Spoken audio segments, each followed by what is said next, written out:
Hello friends, welcome you once again in आपका exam YouTube channel. Friends, इस channel पर हम लगातार पटवारी ग्रुप 2 सब ग्रुप 4 के लिए प्रैक्टिस पेपर अपलोड कर रहे हैं, जिससे कि आप लोगों को रिवीजन में मदद मिल सके। अभी हम मैनेजमेंट से रिलेटेड इंपॉर्टेंट क्वेश्चंस को डिस्कस कर रहे हैं, जो एग्जाम पॉइंट ऑफ व्यू से काफ़ी इंपॉर्टेंट है।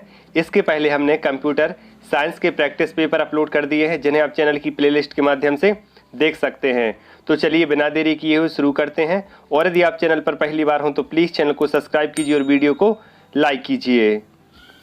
फ्रेंड्स, यह जो बुक है यह महावीर पब्लिकेशन की है, जिसमें इन्होंने प्रबंधन या मैनेजमेंट के सभी 28 टॉपिक को कंप्लीट करके दिया है। इतने अधिक टॉपिक केवल इसी बुक में मिलेंगे आप लोगों को। आप लोग चाहें तो इस बुक को ले सकते हैं, क्योंकि हम यहाँ पर सिर्फ ऑब्जेक्टिव क्वेश्चन ही डिस्कस करेंगे। थ्योरी के लिए आप यह बुक ले सकते हैं, महावीर पब्लिकेशन की है।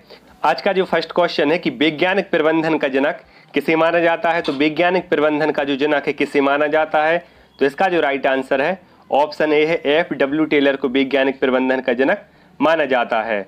और आपको बता दूं कि इनकी एक प्रसिद्ध पुस्तक है, कौन सी, the principle of scientific management. कौन सी? The principle of scientific management.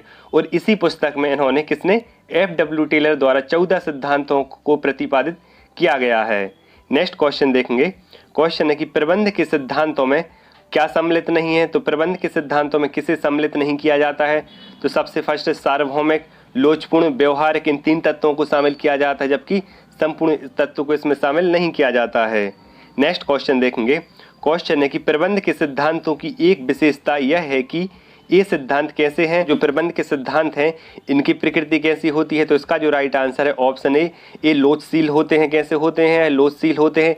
इसके अलावा जो प्रबंध के सिद्धांत हैं यह अनिश्चित होते हैं, यह व्यवहार एवं शोध द्वारा निर्मित होते हैं और लोचशील होते हैं। तो जो नेक्स्ट क्वेश्चन है कि प्रबंध के सिद्धांत कैसे होते हैं, तो इसका जो राइट आंसर हो जाएगा ऑप्शन डी, ए सभी। नेक्स्ट क्वेश्चन देखेंगे। क्वेश्चन है कि वैज्ञानिक प्रबंध टेलर की प्रारंभिक प्रबंध की ऐसी विचारधारा है जिसे क्या कहा जाता है। तो इसका जो राइट आंसर है ऑप्शन बी, क्लासिकल विचारधारा कहा जाता है। किसे? वैज्ञानिक प्रबंध जो विचारधारा है यह किसके द्वारा दी गई थी। तो यह F.W. टेलर के द्वारा दी गई थी, जिसे क्लासिकल विचारधारा भी कहा जाता है। नेक्स्ट क्वेश्चन देखेंगे।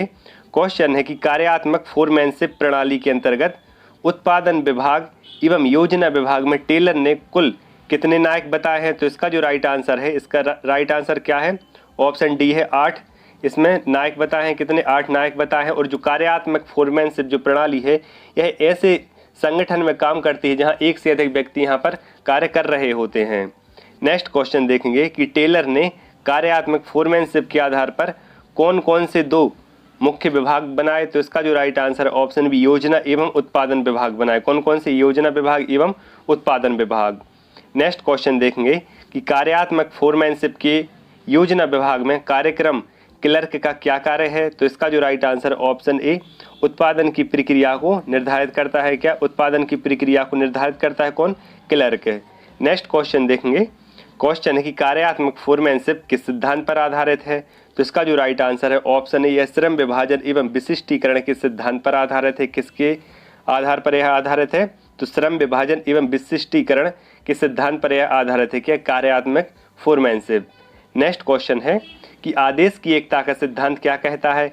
तो आदेश की एकता का सिद्धांत क्या कहता है। तो इसका जो राइट आंसर है ऑप्शन ए है, कर्मचारियों को एक ही अधिकारी द्वारा आदेश दिए जाने चाहिए। यह आदेश की एकता का सिद्धांत है। नेक्स्ट क्वेश्चन देखेंगे। नेक्स्ट क्वेश्चन क्या है कि प्रबंध के सिद्धांतों का जनक किसे कहा जाता है। तो प्रबंध के जो सिद्धांत हैं इनका जनक किसे कहा जाता है। तो इसका जो राइट आंसर है ऑप्शन ए, हेनरी फ्योल को प्रबंध के सिद्धांतों का जनक कहा जाता है। आपको बता दूं कि हेनरी फ्योल की एक प्रसिद्ध पुस्तक है, कौन सी, जनरल एंड इंडस्ट्रियल मैनेजमेंट। यह इनकी पुस्तक है, तो इसे भी आप लोग याद रखिए।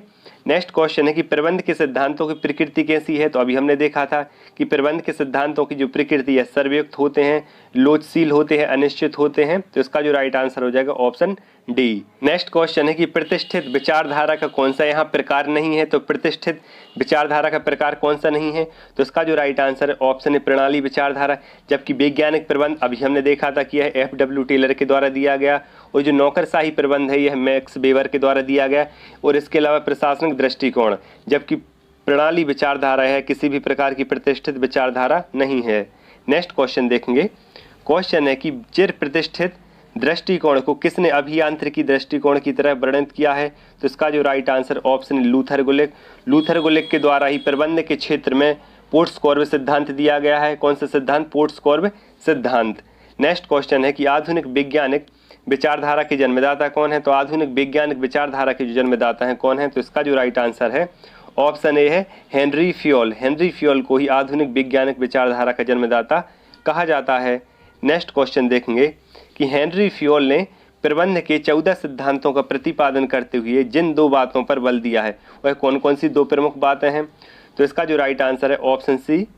फर्स्ट है कि प्रबंध के क्षेत्र में कोई भी बात बेलोच नहीं होती है, बिल्कुल सही है। और उनके द्वारा प्रतिपादित सिद्धांतों की सूची अंतिम नहीं है, तो यह भी बिल्कुल राइट है। तो इसका जो राइट आंसर हो जाएगा आ और बा दोनों। और हेनरी फ्योल द्वारा ही अपनी प्रसिद्ध पुस्तक the principle of scientific management में 14 सिद्धांतों का प्रतिपादन किया गया है। नेक्स्ट क्वेश्चन देखेंगे। क्वेश्चन है कि हेनरी फ्योल ने प्रबंध साहित्य के लिए किस प्रकार के दृष्टिकोण का योगदान दिया है? तो इसका जो राइट आंसर है ऑप्शन बी वैज्ञानिक दृष्टिकोण का इन्होंने प्रतिपादन किया है। नेक्स्ट क्वेश्चन देखेंगे। क्वेश्चन है कि हेनरी फ्योल के अनुसार एक व्यक्तिगत व्यवसाय के सभी कार्यों को विभाजित किया जाता है। तो इसका जो राइट आंसर है ऑप्शन ए तकनीकी रूप से। हेनरी फ्योल के अनुसार एक व्यक्तिगत व्यवसाय के सभी कार्यों को तकनीकी रूप से विभाजित किया जाता है। नेक्स्ट क्वेश्चन देखेंगे। नेक्स्ट क्वेश्चन क्या है कि वैज्ञानिक प्रबंध विचारधारा की कौन सी एक विशेषता नहीं है?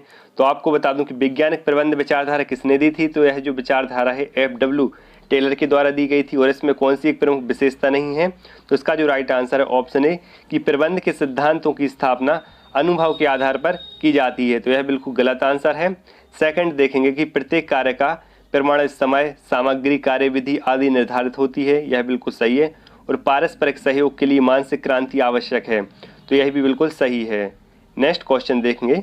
क्वेश्चन है कि प्रबंध के किस सिद्धांत के अंतर्गत अंगूठा छाप के प्रतिस्थापन पर बल दिया गया है? तो इसका जो राइट आंसर है ऑप्शन बी वैज्ञानिक प्रबंध सिद्धांत के अंतर्गत अंगूठा छाप के प्रतिस्थापन पर बल दिया गया है। नेक्स्ट क्वेश्चन है कि वैज्ञानिक प्रबंधन के जनक किसे माना जाता है? तो FW टेलर को वैज्ञानिक प्रबंध का जनक माना जाता है। किसे? FW टेलर को। नेक्स्ट क्वेश्चन देखेंगे कि हेनरी फ्योल किस लिए जाने जाते हैं? तो हेनरी फ्योल किसके लिए जाने जाते हैं? तो इसका जो राइट आंसर है ऑप्शन बी इन्होंने प्रबंध के सिद्धांत दिए थे। किसके सिद्धांत? प्रबंध के सिद्धांत इनके द्वारा दिए गए थे। और इनकी प्रमुख पुस्तक कौन सी है? तो general and industrial management. Next question देखेंगे। क्वेश्चन है कि निम्नलिखित में से कौन सा युग्म एक सही सुमेलित नहीं है? तो निम्नलिखित में से कौन सा एक युग्म सही सुमेलित नहीं है?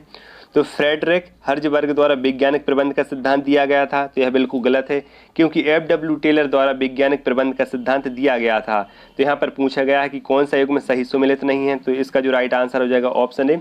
जबकि हेनरी फ्योल द्वारा आधुनिक प्रबंध का सिद्धांत दिया गया था, यह बिल्कुल सही है। मैक्स वेबर द्वारा नौकरशाही का सिद्धांत दिया गया था, तो यह भी बिल्कुल सही है। और फिलिप कोटलर द्वारा विपणन या मार्केटिंग का सिद्धांत दिया गया था, तो यह भी बिल्कुल सही है। ये आंसर यहाँ पर गलत दिया गया है। तो इसका राइट आंसर क्या है? Option A. नेक्स्ट क्वेश्चन है कि प्रबंध के सिद्धांत के जन्मदाता कौन है? तो प्रबंध के सिद्धांत के जन्मदाता किसे कहा जाता है?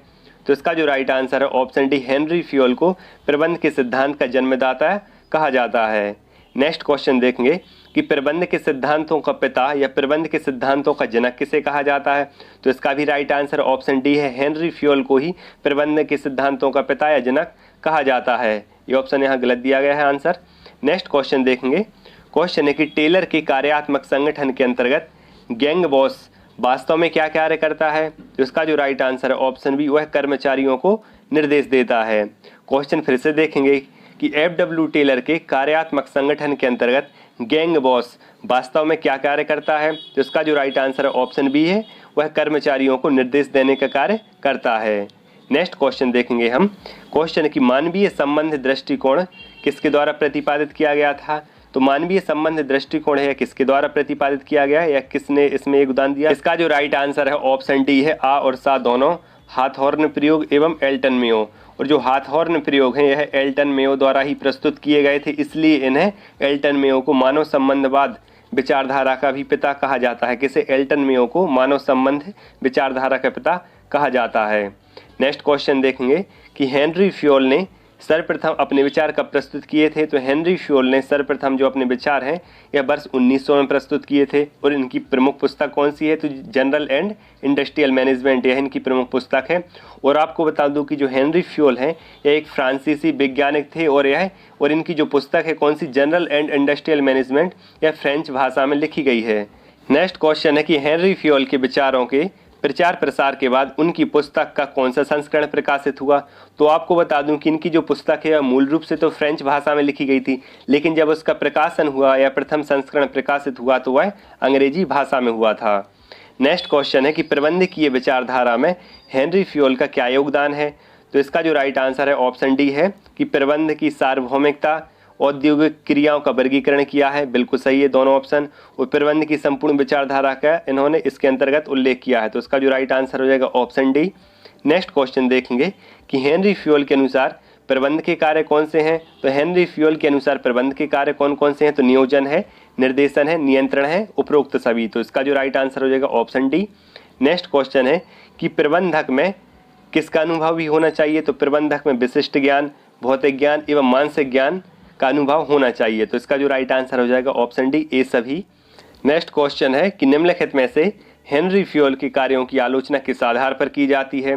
तो इसका जो राइट आंसर है ऑप्शन डी, उपरोक्त सभी, कि इनकी विचारधारा में सिद्धांतों, कार्यों एवं तत्वों का दोहराव है, यह बिल्कुल सही है।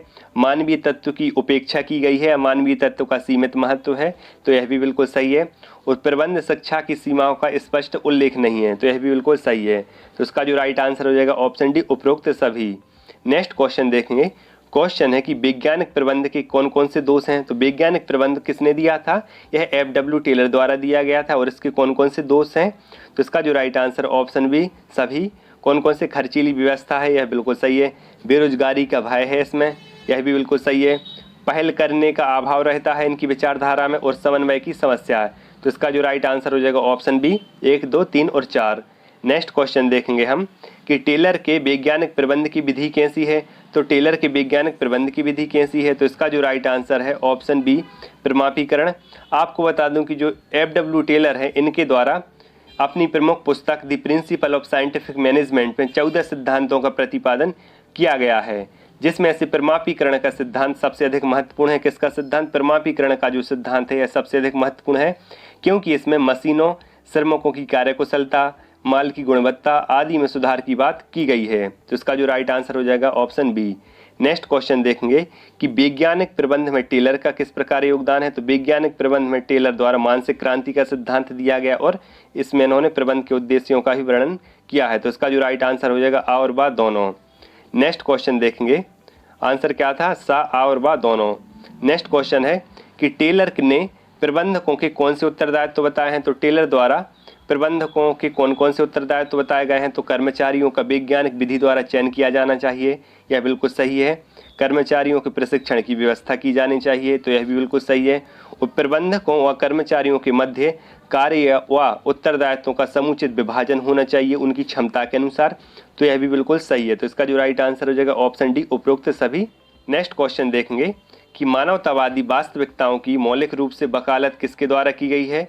तो मानवतावादी वास्तविकताओं की मौलिक रूप से जो वकालत है यह मोसले द्वारा की गई है। किसके द्वारा? मोसले द्वारा। नेक्स्ट क्वेश्चन है कि हेनरी फ्योल के प्रतिपादित सिद्धांत कौन से हैं? तो हेनरी फ्योल के प्रतिपादित सिद्धांत कौन कौन से हैं? तो इसका जो राइट आंसर है ऑप्शन डी है कि कार्य विभाजन का सिद्धांत प्रस्तुत किया गया है इनके द्वारा, बिल्कुल सही है। निर्देश की एकता का सिद्धांत दिया गया है और कार्यकाल में स्थायित्व का सिद्धांत भी इन्हीं के द्वारा दिया गया है, तो इसका जो राइट आंसर हो जाएगा ऑप्शन डी, ए सभी। नेक्स्ट क्वेश्चन देखेंगे कि टेलर व हेनरी फ्योल के सिद्धांत की क्या समानता है? कि एफ.डब्ल्यू. टेलर व हेनरी फ्योल के सिद्धांत में क्या समानता है? तो आपको बता दूं कि जो एफ.डब्ल्यू. टेलर है इनके द्वारा वैज्ञानिक प्रबंधन का सिद्धांत दिया गया, जबकि हेनरी फ्योल के द्वारा आधुनिक प्रबंध का सिद्धांत दिया गया। और इन दोनों ही सिद्धांतों में क्या समानता है? तो इसका जो राइट आंसर है ऑप्शन ए, दोनों ही विद्वानों का दृष्टिकोण मानवतावादी था, अर्थात दोनों ही विद्वान मानवीय हित को सर्वोपरि रखते थे। नेक्स्ट क्वेश्चन देखेंगे। क्वेश्चन है कि मानवीय संबंध प्रबंध के जन्मदाता के रूप में किसे माना जाता है? जॉर्ज एल्टन मेयो को माना जाता है। किसे? जॉर्ज एल्टन मेयो को मानव संबंध विचारधारा का पिता कहा जाता है। नेक्स्ट क्वेश्चन देखेंगे कि नव प्रतिष्ठित विचारधारा के कौन कौन से प्रकार हैं? तो इसका जो राइट आंसर है ऑप्शन सी, आ और बा दोनों, अर्थात मानवीय संबंध प्रबंध और व्यवहारिक प्रबंध है। नेक्स्ट क्वेश्चन है कि निम्नलिखित में से गलत कथन का चयन कीजिए। यहाँ कुछ कथन दिए गए हैं। फर्स्ट है कि प्रबंध के जो सिद्धांत रहते हैं यह प्रबंध की तकनीकों से भिन्न होते हैं, तो यह बिल्कुल सही है। और प्रबंध के सिद्धांत मूल्यों से भिन्न होते हैं, तो यह भी बिल्कुल सही है। और प्रबंध की ये जो सिद्धांत रहते हैं यह निर्णय सृजन और व्यवहार के लिए व्यापक एवं सर्व सामान्य दिशा निर्देश होते हैं, तो यह भी बिल्कुल सही है। और प्रबंध के सिद्धांत विशुद्ध विज्ञान है, तो यह बिल्कुल गलत है, क्योंकि जो प्रबंध के सिद्धांत हैं यह कला एवं विज्ञान दोनों होते हैं। तो इसका जो राइट आंसर हो जाएगा option D. Thanks for watching. Remaining question हम नेक्स्ट पार्ट में कवर करेंगे, अदरवाइज वीडियो काफ़ी बड़ा हो जाएगा। यदि आप चैनल पर पहली बार हों तो प्लीज़ चैनल को सब्सक्राइब कीजिए और वीडियो को लाइक कीजिए। मिलते हैं नेक्स्ट वीडियो में, तब तक के लिए धन्यवाद।